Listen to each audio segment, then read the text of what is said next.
Welcome back to MTG Burgeoning, your channel for all things Magic. It is Friday, and that can only mean one thing here at MTG Burgeoning. It is the return of the Kitchen Table series. MTG Burgeoning's longest running series is back with its 39th deck tech, and in today's video we are going to look at a Simic Death-Tapper deck.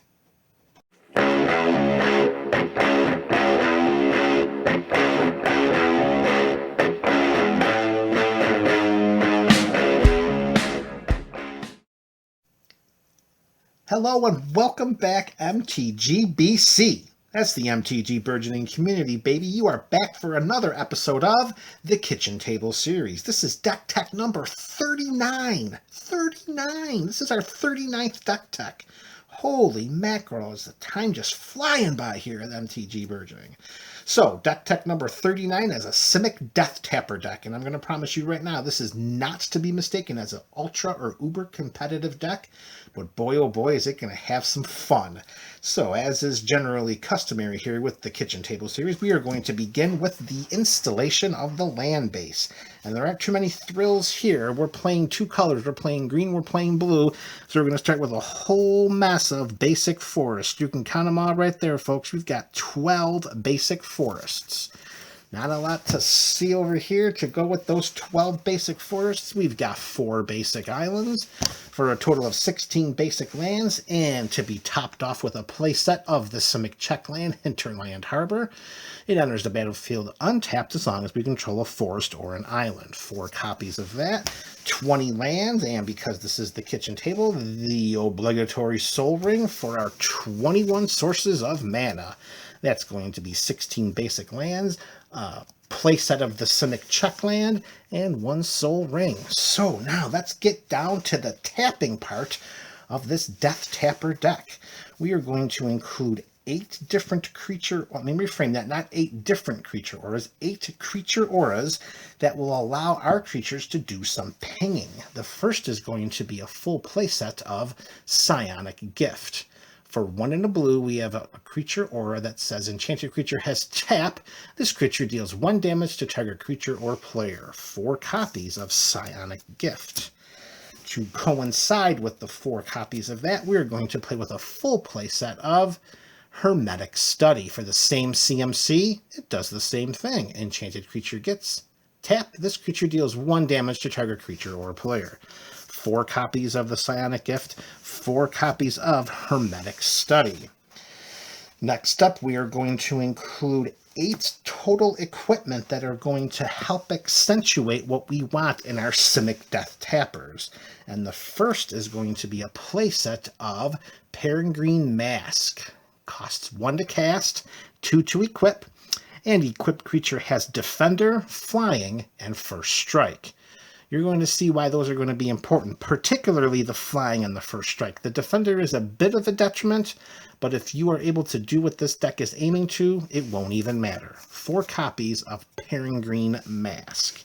And the other 4 equipment, as promised, is going to be a full playset of Bladed Pinions. For a CMC of 2 and an equip cost of 2, if we can get the camera to focus in here a little bit. Come on, what is it? The dragon? Oh, must be that dragon face. Bladed Pinions is an equipment that gives equipped creature flying and first strike. Equip 2, cost 2, 4 copies. So as you can see, with the 8 auras, we're tapping to do a point of damage to any target. With the 8 equipment, the similarities include flying and first strike. Now, let's continue with another way in which to enhance our quote-unquote Death-Tapper theme. And that's going to be a full playset of Vraska, Swarm's Eminence. Planeswalker for 2, and any combination of 2 Golgari mana. It ETBs with 5 loyalty counters and has a static ability that says, whenever a creature we control with Death Touch deals damage to a player or Planeswalker, put a +1/+1 counter on that creature. Now let's notice that text a little more carefully. It says whenever a creature with Death Touch deals damage, doesn't have to be combat damage, and it's either to a player or a Planeswalker. So if we slide Vraska out of the picture for a moment and we look at what both of our play sets of Psionic Gift and Hermetic Steady do, they tap to deal 1 point of damage to any target creature, target player, or target planeswalker. So that's going to trigger Vraska and make our death-tapping creatures bigger every time. And she also has a -2 ability that creates a 1/1 black assassin creature token with Death Touch that has, whenever this creature deals damage, again, it's not combat damage, it's just damage. Whenever this creature deals damage to a planeswalker, destroy that planeswalker. Vraska Swarm's Eminence is going to be the straw that can stir the drink of the Simic Death-Tapper deck.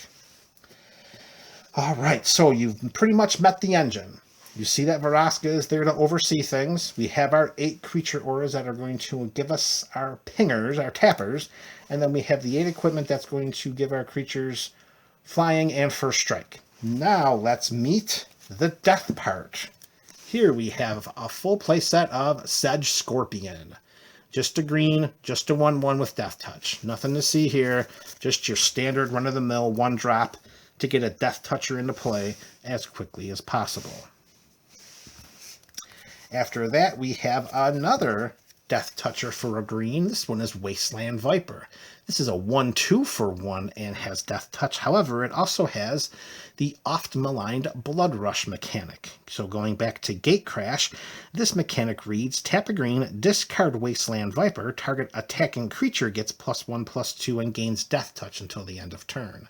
So although that's not going to provide a numerous boost for us, as all of our creatures are already going to have Death Touch in this deck, however, if one of our opponents is attacking one of our other opponents and are getting chump blocked along the way, we can discard this card. We can tap a green, discard this, and give that attacking creature +1/+2 and Death Touch, and ruin someone's day. 4 copies of Wasteland Viper. Staying on theme, we have another play set, another 1-drop, and another creature with Death Touch. Narnum Renegade, 1 and 2 for a Death Toucher with 1 CMC, and it has the Revolt mechanic all the way back from the times of Aether Revolt. And it says, Narnum Renegade enters the battlefield with a +1/+1 counter on it if a permanent you control left the battlefield this turn. Now, we don't have anything that's going to really trigger this ourselves outside of killing one of our own creatures purposely. The +1/+1 counter is not as important as just getting a 1-drop into play with Death Touch on turn 1. 4 copies of Narnum Renegade.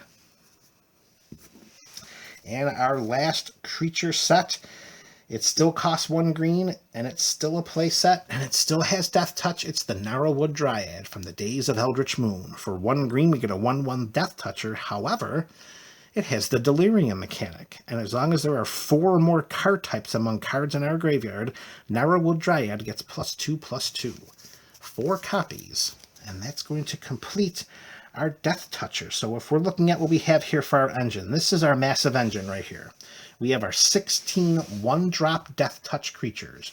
We have a Planeswalker that whenever any of our Death Touchers deal damage, whether it's through combat or pinging, we're putting a +1/+1 counter on that creature. We also have a Planeswalker that makes a Death Toucher that's a lot more powerful if it deals damage to a Planeswalker. We have 8 auras to enchant our different Death Touchers. That makes it so as they deal 1 point of damage to any creature, that creature is going to die. If we deal 1 point of damage to a Planeswalker, we're removing a loyalty counter. And of course, we can just control the board, preventing creatures from coming into play, and then end of turn, tap our Death Tappers and deal damage directly to our opponents and control the board in this fun Death Tapper way. That's really the engine of the deck.